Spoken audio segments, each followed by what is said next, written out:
डेढ़ 2 घंटे इंट्रोगेट किया, इनके फ़ोन को चेक किया। अगर हमारे शिक्षकों के साथ में ऐसा हो रहा है तो फिर बच्चों के साथ में क्या होता होगा। तो पूरे पीठ में भी चोट है काफ़ी ज़्यादा, यहाँ मुझे यहाँ से पकड़ के लेके गए तो ये पूरा निशान है। 1.5 घंटा तक ले लिए और वो सारी इन्फॉर्मेशन कलेक्ट करने की कोशिश कर रहे थे। एक बार भी जो एडिक्विटी है उनका इंटरव्यू नहीं लिया, एक बार भी चेयरमैन से वो तीखे सवाल नहीं पूछे, उन्होंने लाठीचार्ज कर दी। सारे सबूत मेरे पास है, मेरे फ़ोन में है। आज से 1 साल बाद में और आप दोबारा इस कैमरे में सामने बैठे होंगे और बस चर्चा ये चल रही होगी 10,000 रिक्तियों में 8,000 रिक्तियाँ सेट थी, 2,000 लोग जो है सिर्फ और सिर्फ यहाँ पर आए थे जो जेन्युइन सिलेक्शन थे। प्रोटेस्ट के बाद तमाम शिक्षकों को डिटेन किया गया। कुछ ऐसे भी शिक्षक रहे जिन्हें डिटेन किया गया, फिर पुलिस ने रिलीज़ किया, वो जंतर मंतर पहुँचे, फिर उन्होंने वहाँ पर प्रोटेस्ट किया, लेकिन उसके बाद भी मौके पर पुलिस आई, उन्हें फिर से खदेड़ते हुए बस में भर के ले गई। एक ऐसे शिक्षक हैं हमारे साथ जिनके साथ ऐसा हुआ, उसके बाद इन पर FIR भी दर्ज हुई है और अभी जो ये ऑफ द कैमरा हमें बता रहे थे कि इन्हें पुलिस ने आज साइन करने के बहाने बुलाया और बाकायदा 1.5 2 घंटे इंट्रोगेट किया, इनके फ़ोन को चेक किया, इनके सारे वीडियोज़ को क्रॉस चेक किया। यही सब हुआ सर? असल में क्या है कि सर कल जिस तरीके से बर्बरता हुई वो तो कहने लायक था ही नहीं। आप सब साक्षी हैं, आपने कैमरे में देखा भी और आपके सामने सारी घटना हो रही थी कि वो शिक्षक कम और भेड़ और बकरी ज़्यादा लग रहे थे, उनको आतंकवादी ज़्यादा लग रहे थे। किसी का पैर खींच रहे हैं, किसी के हाथ से खींच रहे हैं, वहाँ पे किसी को उठा के लेके जा रहे हैं, बसों में ऐसे फेंक रहे हैं, लाद रहे हैं, डंडों से भी मारा गया। एक सर का जो हाथ है वो टूट गया, पैर में भी जख्म आए काफ़ी ज़्यादा। तो मुझे बस एक ही चीज़ महसूस हुई कि अगर हमारे शिक्षकों के साथ में ऐसा हो रहा है तो फिर बच्चों के साथ में क्या होता होगा। इसी वजह से शायद मुझे लगता है कि गलत होने के बावजूद भी एक बच्चा जो है वो प्रोटेस्ट का सोचता नहीं है, वो सरकार के खिलाफ अपनी बात रखने का सोचता नहीं है। कल से मैं मेरे मतलब पूरे पीठ में भी चोट है काफ़ी ज़्यादा, यहाँ मुझे यहाँ से पकड़ के लेके गए तो ये पूरा निशान है, सही है, गला पूरा छिला हुआ है। उसके बाद गला भी आप देख रहे हैं बजा है। आज भी मुझे बस ये कहा कि जो FIR हुआ है आपके ऊपर में तो थोड़ा सा इंक्वायरी करना है उसके ऊपर में, एक बार पेपर पे साइन करने आ जाइए। जब हम पेपर पे साइन करने गए तो लगभग हंसी मजाक करते करते करते 1.5 घंटा तक ले लिए और वो सारी इन्फॉर्मेशन कलेक्ट करने की कोशिश कर रहे थे कि कौन कौन था, कितने लोग थे, आप किस मकसद से गए थे। हमारे पास में सारे CCTV फुटेज हैं, सारी चीज़ें हैं वहाँ पे और भी धाराएं लग सकती हैं आपके ऊपर में, आपको हाजिर होना पड़ेगा। फिर और भी मतलब तमाम तरह की बातें, फिर फ़ोन भी कि हाँ फ़ोन हम आपका डिटेन कर सकते हैं, फ़ोन हम आपका चेक कर सकते हैं, वीडियोस भी देखे, ठीक है, बहुत सारी मतलब बातें जानने। मुझे एक ही चीज़ महसूस हो रहा था बार बार कि एक शिक्षक के ऊपर में तुम इतना ज़्यादा दबाव बना रहे हो और तब जब वो बच्चों के हक़ की बात उठा रहा है, जब वो यहाँ पर न्याय की बात कर रहा है, जब यहाँ पर ये कह रहा है कि हाँ SSC से गलती हुई है और SSC इस गलती को सुधारे, लेकिन एक बार भी जो एडिक्विटी है उनका इंटरव्यू नहीं लिया, एक बार भी चेयरमैन से वो तीखे सवाल नहीं पूछे, एक बार भी ये नहीं हुआ कि जिन सेंटर्स पर धांधली हो रही है उनके खिलाफ कार्रवाई की जाए। और जब हमने यही सवाल उनसे पूछा तो वो ये कहते हैं ये हमारे प्रोटोकॉल में नहीं आता, ये SSC के प्रोटोकॉल में आता है। अगर सेंटर के अंदर कोई मोबाइल लेकर के चाहे तो उस पर SSC कड़ा एक्शन लेगी। यही वो SSC है जिसने CPO में बच्चों को नोटिस भेजा है और सिर्फ इस बात का कि वो CCTV कैमरे के अंदर में आपस में बात करते हुए दिखे हैं, चाहे वो बात नॉर्मल हो या वो बात आंसर पूछते हुए हो, और उनको डिबेयर कर दिया है। तो अपनी मर्जी आती है तो आप उनको डिबेयर कर देते हैं और प्रत्यक्ष रूप से आपको दिख रहा होता है कि एक तबेले के ऊपर में सेंटर चलाया जा रहा है, खेतों के बीच में सेंटर चलाया जा रहा है, लेकिन उसके ऊपर में आप 1% भी जो है बात नहीं कर रहे और चुप्पी साधे बैठे हैं। ये SSC की नाकामी दिखा रही है और इस तरीके से हमारा भारत कभी भी आगे नहीं बढ़ सकता है। ये बताइए सर, जब कल आप लोग दोबारा जब पुलिस आपको रिलीज़ करती है, आप जंतर मंतर पहुंचते हैं, फिर उसके बाद क्या हुआ था? आप लोग अंदर नहीं आए, बाहर ही प्रोटेस्ट कर रहे थे? असल में हुआ क्या, पहली बार जब मुझे डिटेन किया गया तो बवाना साइड मुझे ले जाया गया और वहाँ के थाने में फिर मेरे नाम से सारे कंप्लेन हुए, मोबाइल नंबर और डिटेल सारा नोट किया गया। फिर वहाँ उन्होंने छोड़ दिया कि अब तो इतने शहर के दूर छोड़ दिए, अब ये वापस क्यों जाएंगे। वहीं पे छोड़ दिया? आप छोड़ दिया उनको ले जा करके। मतलब पुलिस का ये था कि भीड़ को तितर बितर करो और शहर के अलग अलग कोने में छोड़ो। तो दिल्ली के 2 छोर हैं, एक पूर्वी और पश्चिमी। पूर्वी छोर पे हमें छोड़ा और पश्चिमी छोर पे जो दूसरे शिक्षक थे उनको छोड़ दिया। फिर वहाँ से हम जैसे तैसे गाड़ी करके आए। आने के बाद में जब हम जंतर मंतर स्थल पहुँचते हैं, क्योंकि पुलिस ने ही हमें ये कहा था कि धरना देने का स्थल जंतर मंतर है, DOPT नहीं है, आप वहाँ जाइए। जब हम वहाँ पर गए धरना देने और हम कह रहे हैं कि हमें बच्चों से मिलने दिया जाए तो वो मिलने ही नहीं दे रहे, बैरक लगा दे रहे हैं, कहते परमिशन कहाँ है, परमिशन कहाँ है।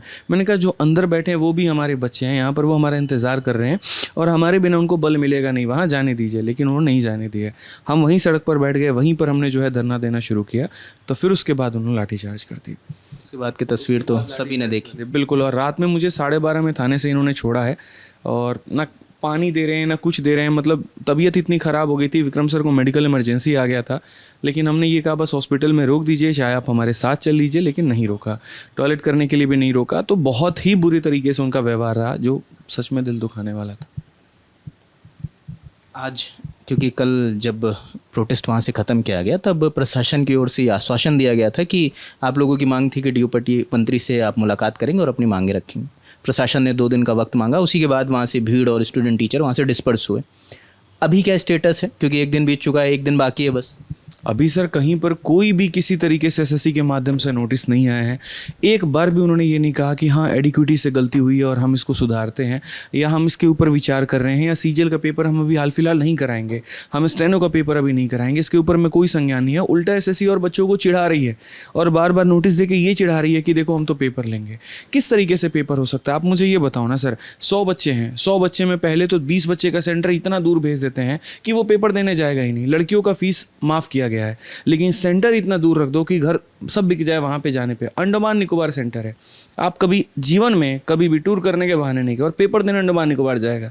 और सोचिए कि वो पेपर देने जा रहा है जिसको लेकर के वो 2 साल तक तैयारी किया है, कैसे जाएगा, कैसे संभव है? 20-30 बच्चे तो इस कारण से पेपर नहीं दे रहे हैं। 10-15 बच्चों के केस में तो यहाँ पर यह है कि एडमिट कार्ड आ गया है, लेकिन सर सेंटर का नाम नहीं है। अब वो किससे पूछे, किसको मेल करे? मेल करता है तो रिप्लाई नहीं आता, कॉल करता है तो रिप्लाई नहीं आता। 10 से 15 बच्चे तो मैंने ऐसे देखे 100 बच्चों के रेशियो में, मतलब आप समझ लीजिए 100 के हिसाब से मैं ये आंकड़ा बता रहा हूँ, तो लाखों की संख्या में ये कितना होगा। उनके में क्या होता है कि दे दिया जाता है कि फलाने डेट को फलाने सेंटर पर आपका पेपर है, और जब बच्चा उस सेंटर पर पहुँचता है तो वहाँ उसको एंट्री रोक दी जाती है। क्यों? आपका हमारे यहाँ पेपर ही नहीं है, आप वेबसाइट पर चेक करो और वेबसाइट पर वही दिखा रहा है। सारे सबूत मेरे पास है, मेरे फ़ोन में है, जितनी बातें मैं कह रहा हूँ सबका प्रमाण है मेरे पास में, मैं आपको सॉफ्ट कॉपी भेजूंगा। पूरा ड्राफ्ट हमने इसके लिए तैयार किया है। उसके बाद भी बच्चा सेंटर पर पहुंच रहा है तो क्या मिल रहा है सर उसको? मोबाइल से धड़ल्ले जो है यहाँ पे लोग वीडियो बना रहे हैं, जो साथ के लोग आए हैं वो घुस रहे हैं। सिक्योरिटी गार्ड एक हाथ में सिगरेट फूंक रहा है तो एक हाथ में यहाँ पर जो है चेकिंग कर रहा है। 16-16 साल के लड़कों को, लड़कियों को जो है रील बनाती हैं उनको अंदर भेज दिया। ऐसे पेपर होता है क्या? सिक्योरिटी के कई सारे लेयर होते हैं। पहला लेयर में खैनी बना रहा है एक हाथ से, ठीक है जाओ। ना कोई वॉकी टॉकी है, ना कोई सैटेलाइट फ़ोन है। वीडियोस आप लोगों ने इकट्ठे के हैं हमारे पास। नीचे जो है आटा चक्की चल रहा है और ऊपर के अंदर में सेंटर है। मतलब ऐसा है कि सर देखो, एडिक्विटी क्या एक पार्टनर बेस्ड कंपनी है, तो उसके सारे सेंटर खुद के वो नहीं है। इनफैक्ट वो जो नेटवर्क भी है उसके खुद के नहीं है। वो क्या करती है, टाई अप करती है। मैं आपको डिफरेंस समझाता हूँ, मतलब टीसीएस में और इसमें। हम ये नहीं कहते कि हमें टीसीएस ही ला करके दो, बिल्कुल भी नहीं चाहिए। अगर टीसीएस, मतलब ऐसा थोड़ी है कि हमारा घर का रिलेशन उसके साथ में, बट हमें एक बेहतर वेंडर चाहिए जो बच्चों का पेपर समय पर करा पाए। तुम 100 रुपये की जगह 1000 रुपये का फीस लो, फ़र्क नहीं पड़ता है, लेकिन तुम पेपर सही तरीके से कराओ। आज मेरी मुलाकात एसएससी के चेयरमैन एस गोपाल कृष्णन जी से हुई थी, तो मैंने ये सवाल आप लोगों की तरफ से उनसे पूछा कि आप एडिक्विटी जिस पर आरोप लग रहे हैं कि पहले ब्लैकलिस्ट हो चुकी है, उसको क्यों ठेका दे दिया आपने? आप टीसीएस कर रही थी, उससे शिकायतें थी मगर ठीक चल रहा था, आप लोग उससे संतुष्ट हैं कुछ हद तक। तो उनका कहना है कि ये तो एक टेंडर प्रक्रिया है, बिड होती है, जो उसमें फाइनल होता है उसके पास कुछ, उसके बाद कुछ सिक्योरिटी वेरिफिकेशन होते हैं। एडिक्विटी ने उसे फाइनल किया और उसके बाद उसे टेंडर दिया गया, इसमें कोई उनका रोल नहीं है। सर एक बात बताइए आप हमको कि ये 1 लाख का मोबाइल है और आप इसको मान लीजिए कि 40,000 में बेच रहे हैं, तो आप नुकसान में बेचेंगे क्या इसको? अगर आप 40 में बेचेंगे तो जाहिर सी बात है कि कहीं ना कहीं कोई बड़ा प्रॉफिट आपका इसके अंदर में छुपा हुआ है। ये बात लोगों को समझ में क्यों नहीं आता है कि टीसीएस जैसी वेंडर, जिसका इंफ्रास्ट्रक्चर बहुत अच्छा है, जिसके पास लोग बहुत अच्छे हैं, जिसके पास सारी चीज़ अच्छी है, जाहिर सी बात है बिडिंग में उसका अच्छा होगा। सर मैं फिर से कह रहा हूँ, एडिक्विटी एक पार्टनर बेस्ड कंपनी है, तो वो क्या करती है वहाँ पर कि 190 रुपये का बिड इसका था, 300 से ऊपर का टीसीएस का था, 190 में इन्होंने यहाँ पर ले लिया। अब उसके बाद में क्या करेगी कि वो 100 रुपये में जो है लोकल लोगों को देगी और अपना प्रॉफिट मैनेज करेगी। और मैं कहता हूँ चलो 190 के 190 में भी अगर लोकल लोगों से टाई अप किया तो क्या गारंटी इस बात की है यहाँ पर कि सीट नहीं बिके? सर आज से 1 साल बाद में और आप दोबारा इस कैमरे में सामने बैठे होंगे और बस चर्चा ये चल रही होगी 10,000 रिक्तियों में 8,000 रिक्तियाँ सेट थी, 2,000 लोग जो है सिर्फ और सिर्फ यहाँ पर आए थे जो जेन्युइन सिलेक्शन थे। दिल्ली पुलिस में ऐसे ऐसे लोगों का सिलेक्शन हुआ है जिनको साइन करना नहीं आता है, लेकिन उसके बाद भी उनकी भर्ती हुई है। मैं आपको ये बात कह रहा हूँ। अब बस फ़र्क इतना सा है कि अगर आप कोई बात कहते हैं, सबूत लेकर के आइए, ये लेकर के आइए, आरोप लगाते हैं तो आप प्रूफ करिए, सिद्ध करिए, और उस टीचर को ही कोर्ट कचहरी में घसीटा जाता है। सच्चाई और वास्तविकता सबको पता है। अच्छा, एक चीज़ सर ये बताइए कि कल आप लोगों ने कॉल दिया, देश भर के टीचर आपकी कॉल पर इकट्ठा भी हो, उसके बाद जो हुआ हमने भी देखा, दर्शकों ने भी देखा, उसके बाद आप लोगों की कोई मीटिंग हुई, कोई बातचीत हुई, आगे का कुछ प्लान तय हुआ?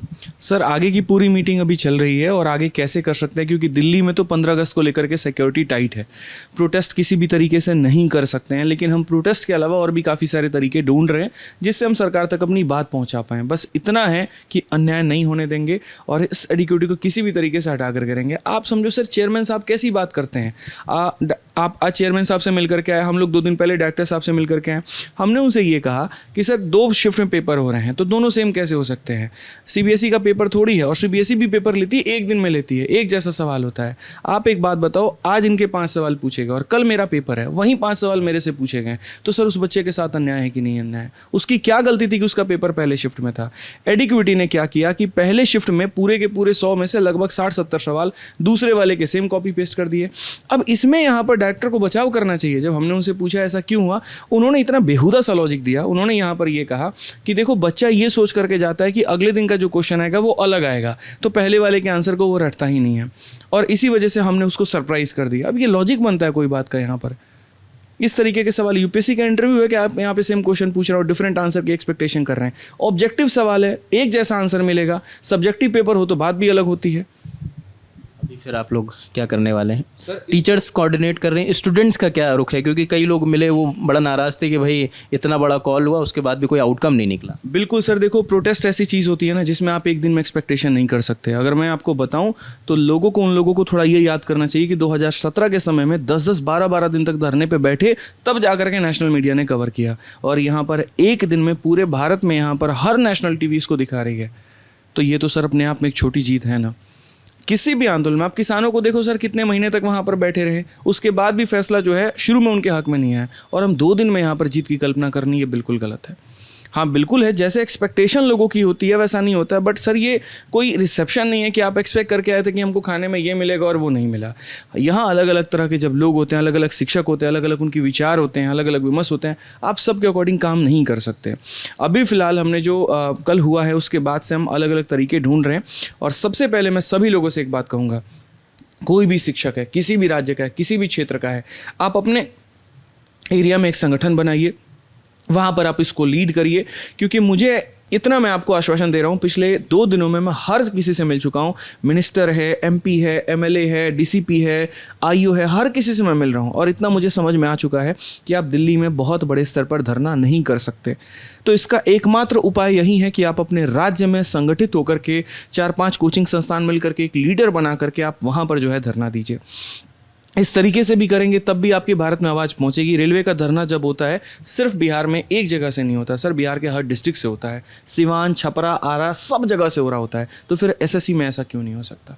एसएससी में भी तो हो सकता है। एक धरना मोतिहारी में चल रहा है, एक मुजफ्फरपुर में चल रहा है, गोरखपुर में चल रहा है, यहाँ पे एक लखनऊ में चल रहा है, क्यों नहीं कर सकते? यहाँ पे भी तो शिक्षक मौजूद हैं, ये भी तो इकट्ठा कर सकते हैं। जब बात बच्चों की है तो यहाँ पर लीडर भी तो बच्चा ही होना चाहिए ना।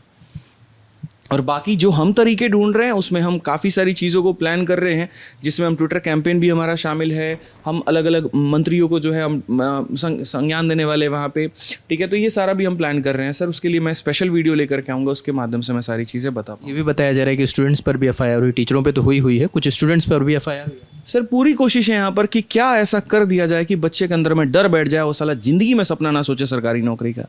हिटलर की पूरी पॉलिसी अपनाई जा रही है कि इंसान को इतना निचोड़ दो कि एक बूंद पानी भी दो तो उसको अमृत नजर आए, उसको ऐसा लगे हमें अमृत मिल रहा है। बट ये अमृत कहाँ रहा?